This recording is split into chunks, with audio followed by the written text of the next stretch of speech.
ঢাকায় চলছে Latin Bangla super cup. Bangladesh কি পারবে এই শিরোপা জিততে? লাতিন বাংলা সুপার কাপ বাঙালির অসম্ভবের স্বপ্ন।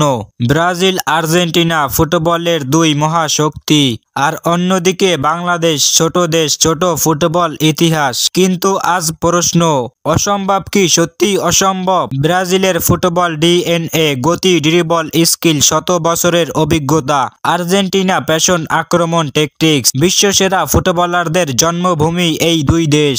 তাদের ইয়াং টিমেও আছে সেই একই আগুন, যাদের বিরুদ্ধে দাঁড়ানো মানেই দেয়ালের সঙ্গে লড়াই। বাংলাদেশ ফিফা র্যাঙ্কিংয়ে পিছিয়ে, অবকাঠামো সীমিত, অভিজ্ঞতাও কম, কিন্তু একটা জিনিস বেশি, লড়াই করার মানসিকতা। যে দেশের ফুটবলাররা বুক ফাটে তবু মাঠ ফাটায়, তাদের কখনোই হালকা ভাবে দেখা যায় না।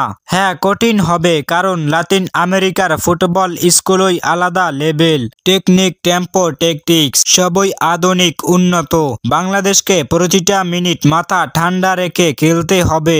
ডিফেন্সে শৃঙ্খলা, আক্রমণে গতি, তবেই সম্ভব। একটা দল যদি বিশ্বাস করে আমরা পারবো, তাহলে ইতিহাস বদলে যায়। 2005-এ ক্রিকেট, 2018-তে সাফ।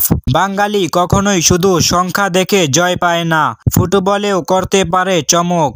হ্যাঁ, ব্রাজিল আর্জেন্টিনা শক্তিশালী, কিন্তু বল গোল মাঠে 90 মিনিটই ঠিক হয় সব।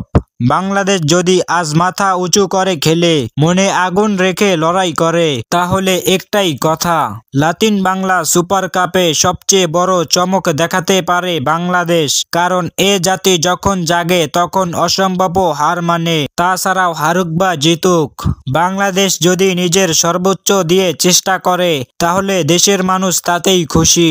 দেশের ফুটবল নিয়ে আপনার অনুভূতি কি? কমেন্টে জানান।